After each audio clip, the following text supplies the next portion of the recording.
Dan berikutnya kita akan langsung mengulas peragangan saham pada hari ini dalam segmen Market Now.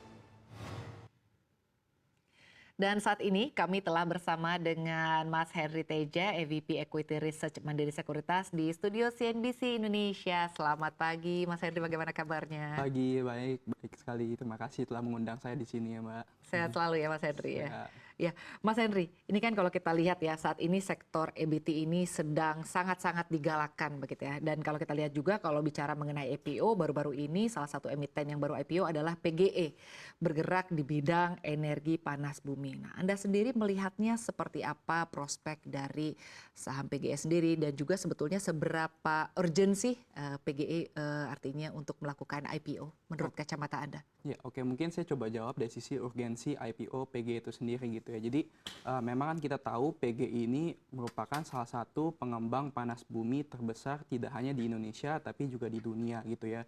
Jadi dengan total kapasitas sekitar 1.877 megawatt, ini termasuk di dalamnya kapasitas pembangkit listrik yang dioperasikan bersama melalui skema joint operation contract dengan Star Energy dan juga Sarola Operation. Nah, perusahaan ini tuh punya semacam ambisi atau target untuk meningkatkan kembali kapasitas pembangkit listrik mereka gitu sebanyak 600 megawatt.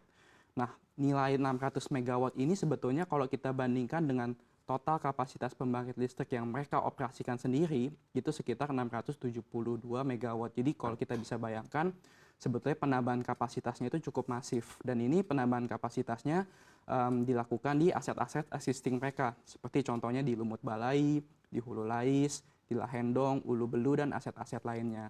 Nah, kalau berdasarkan info atau estimasi dari perusahaan, PG ini membutuhkan dana sekitar lebih dari 2 miliar US dollar untuk melakukan pengembangan kapasitas tersebut.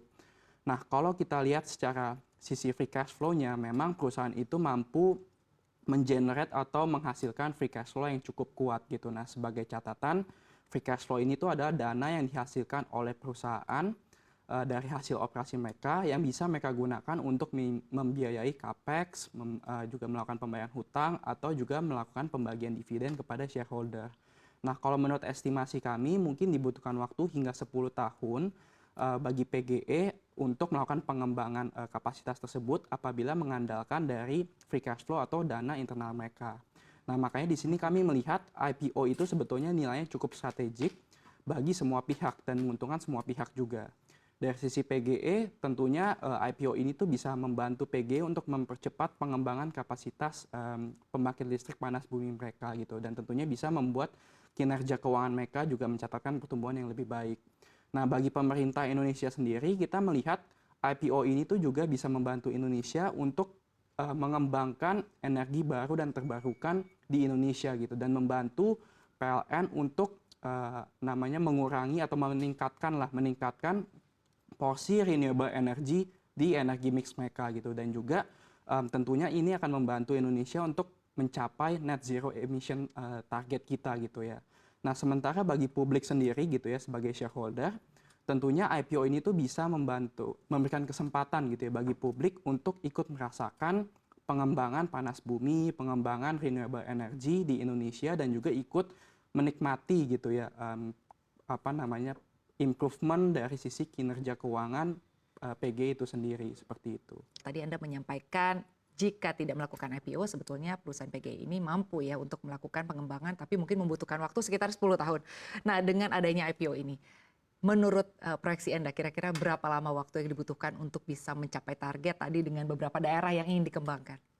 Oke. Sebetulnya memang perusahaan itu sudah punya semacam portfolio ya dan juga semacam blueprint bagaimana rencana pengembangan target capacity mereka ini 600 megawatt.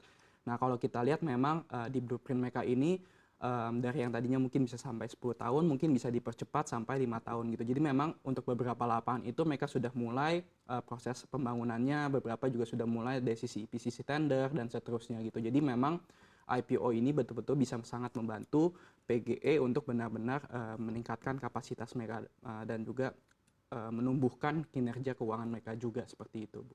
Baik, baik Mas Henry. Ini kalau kita lihat sebagai salah satu industri yang masih menjadi area fokus bagi pemerintah begitu ya, energi baru terbarukan. Bagaimana Anda melihat dukungan yang diberikan oleh pemerintah di dalam industri ini sendiri, energi panas bumi begitu? Oke, so far sebetulnya kita melihat pemerintah itu suportif ya dalam industri energi baru dan terbarukan secara umum dan juga industri panas bumi secara khusus gitu ya. Jadi kalau kita berbicara tentang industri panas bumi, sebetulnya sejak beberapa tahun terakhir ini pemerintah itu sudah mulai mengadakan yang disebut dengan drilling program. Nah, drilling program ini apa? Jadi sebetulnya drilling program ini adalah suatu bantuan yang dilakukan oleh pemerintah untuk membantu pengembang-pengembang panas bumi melakukan aktivitas eksplorasi. Jadi yang kita tahu kan memang panas bumi ini letaknya di dasar bumi dan kita butuh melakukan kegiatan eksplorasi dan juga kegiatan eksploitasi. Nah, kegiatan eksplorasi ini sebetulnya sangat membantu dari sisi pengembang panas bumi karena akan menurunkan ketidakpastian dalam usaha mereka untuk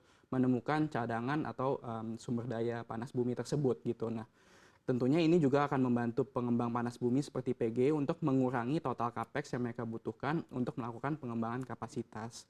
Nah, kemudian kedua kita juga lihat baru-baru ini pemerintah baru saja mengeluarkan peraturan terkait dengan semacam pricing formula yang akan dikenakan kepada energi baru dan terbarukan. Jadi kalau kita lihat memang pricing formula ini juga bisa to some extent memberikan semacam kepastian juga bagi pengembang-pengembang tidak hanya panas bumi tapi juga energi-energi lainnya dalam sisi memberikan investment return yang lebih menarik dan tentunya juga dari sisi pemerintah bisa tetap menjaga agar harga jual ke masyarakatnya juga tetap bisa affordable juga. Jadi kita lihat berbagai tindakan-tindakan yang dilakukan oleh pemerintah saat ini sebetulnya bisa menarik atau meningkatkan daya tarik dari industri tersebut. Baik, tadi Anda menyampaikan bahwa memang kebijakan-kebijakan pemerintah ini menentukan ya bagaimana sebetulnya untuk industri ini bisa lebih menarik lagi ke depannya. Terkait dengan IPO yang memang dilakukan oleh PGE, sebetulnya Anda sendiri melihat kalau kita bicara mengenai IPO tentunya kita akan membahas mengenai fundamental dari perusahaan itu sendiri. Bagaimana Anda melihat fundamental dari PGE? Oke, mungkin izinkan saya coba menjawabnya dari sisi dua hal ya. Satu, kita lihat dari sisi operasional dan kedua mungkin dari sisi bisnis model dan juga dari sisi atau kinerja keuangan. Kalau kita lihat dari sisi operasional, sebetulnya PGI ini kan sudah beroperasi lebih dari 30 tahun di Indonesia gitu ya Mbak. Jadi bahkan beberapa unit itu di area Kamojang sebetulnya sudah beroperasi lebih dari 40 tahun gitu. Dan ini sebetulnya unit-unit ini secara konsisten sudah mendeliver atau memproduksikan juga listrik-listrik kepada PLN gitu ya sebagai largest off-taker di Indonesia. Dan kita lihat memang unit ini mempunyai availability factor yang tinggi juga. Nah, jadi kalau kita lihat dari sisi riwayat operasional mereka, tentunya PGI ini memiliki expertise, memiliki pengalaman yang sangat mumpuni untuk menjaga keberlanjutan bisnis yang lebih baik juga di masa depan dan juga untuk meningkatkan kapasitas mereka. Nah, kalau kita lihat dari sisi bisnis model atau kinerja keuangan dari perusahaan. Nah, bisnis model dari PGI ini sebenarnya cukup menarik.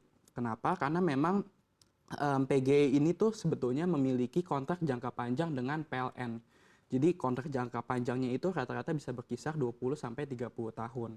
Nah, kontrak ini tentunya bisa memberikan kepastian dalam rangka stabilitas revenue, kemudian laba dan juga arus kas yang bisa dihasilkan oleh perusahaan gitu sehingga bisa membuat balance sheet dari perusahaan itu juga lebih baik ke depannya. Nah, jadi makanya kita lihat bisnis model ini juga sebetulnya tercermin dari beberapa kinerja keuangan mereka, dari bisnis margin mereka yang sebetulnya kalau kita coba lihat mungkin dari sisi EBITDA margin itu bisa cukup tinggi di sekitar 78% dan ini kita expect bisa tetap bertahan di level-level seperti ini gitu. Jadi makanya kita lihat baik dari sisi operasional dan dari sisi keuangannya sebetulnya dan juga bisnis model sebetulnya fundamental yang dimiliki itu cukup solid seperti itu. Baik, artinya PGI ini memiliki fundamental yang cukup solid. Seperti tadi sudah disampaikan bahwa dari sisi operasional memiliki expertise yang cukup baik, begitu ya, bisnis modelnya juga cukup baik. Lalu dilihat untuk jangka panjangnya karena memiliki kontrak yang baik dengan PLN juga. Tapi